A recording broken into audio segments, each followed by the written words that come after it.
بنت عم الكشري، انا بسميها كده، او مكرونه بالدقه والصلصه. الطبق ده في حته تانية لوحده، يعني عشاق الكشري كده يجمعوا هنا في الفيديو ده كده ويسموا الله.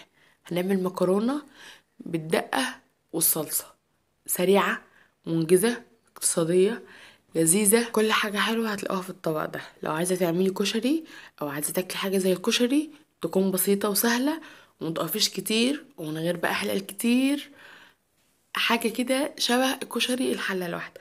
يعني لو انت عندك شويه رز في التلاجة، هتطلعيهم، هتحطيهم على الطبق ده وهتعملي شويه بصل، يبقى انت كده عملتي كشري. بسيطه جدا وسهله. ما تنسوش الاشتراك في القناه، تفعيل زر الجرس ليصلكم اشعار وصفات الجديده. ما تنسوش تقولوا رايكم في التعليقات، ويلا بينا نسمي الله ونبتدي الوصفه. هنجيب حله وننزل فيها بمعلقتين من الزيت، ضروري جدا احنا نحط زيت عشان يدينا لمعه للمكرونه. وبعدين هننزل بكيس من المكرونة او حسب الكمية اللي انت عايزة تعمليها، وهنقلبها كويس جدا لحد ما تبدأ ان هي تاخد لون. لازم تدقلك شوية في الزيت يا جماعة. وبعدين هنجيب كوبايتين من العدس اللي هو الاسمر او العدس البني، يكونوا مسلوقين تلت سلقة. تمام، او ممكن تنقعيهم ليلة كاملة وتصحي الصبح تعمليهم من غير ما تسلقيهم. وبعدين هنقلبهم مع بعض كويس جدا، وهنحط مية. المية هتبقى بمثابة سنتي واحد بس، يا دوبك تغطي المكرونة والعدس وتبقى حبيبات المكرونة كده باينة عشان متعجنش مننا. وهنحط لها بقى معلقة من الملح ومعلقة من الكمون ومعلقة من الكزبرة الناشفة ومعلقة من السبع بهارات.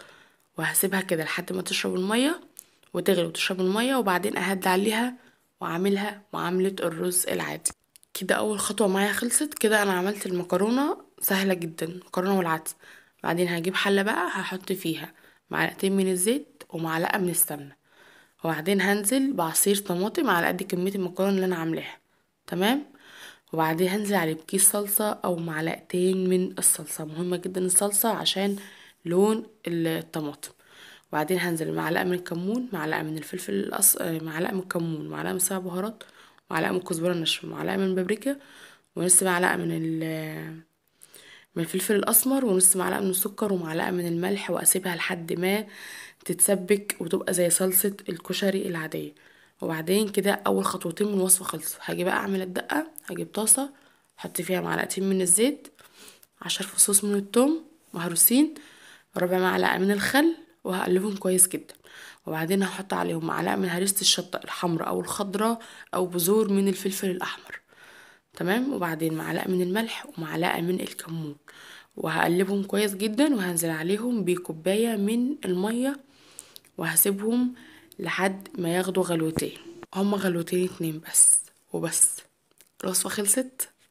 خلصت. يعني لو عندك شوية رز بايتين في التلاجة هتطلعيهم تسخنيهم، بعد المكرونة ما تشرب ميتها كده تحطهم على المكرونة والعدس، ويبقى انت كده عملتي الكشري ودي الدقة والصلصة. وحمري شوية بصل وكده خلصت. عايزة تاكليها على ما هي كده، هي كده خلصت. كانت حلوة جدا جدا جدا، طعمها حلو جدا، هتعجبكم جدا جدا يا جماعة. يعني انتوا تخيلوا كده مكرونة وعدس ودقة وصلصة، كده خلاص وجبة كشري، يعني وجبة كشري كاملة. اتمنى تجربوها وجربوها لانها تعجبكم جدا جدا. الاكلة دي اصلها هندي، فجربوها هتعجبكم ده ان شاء الله.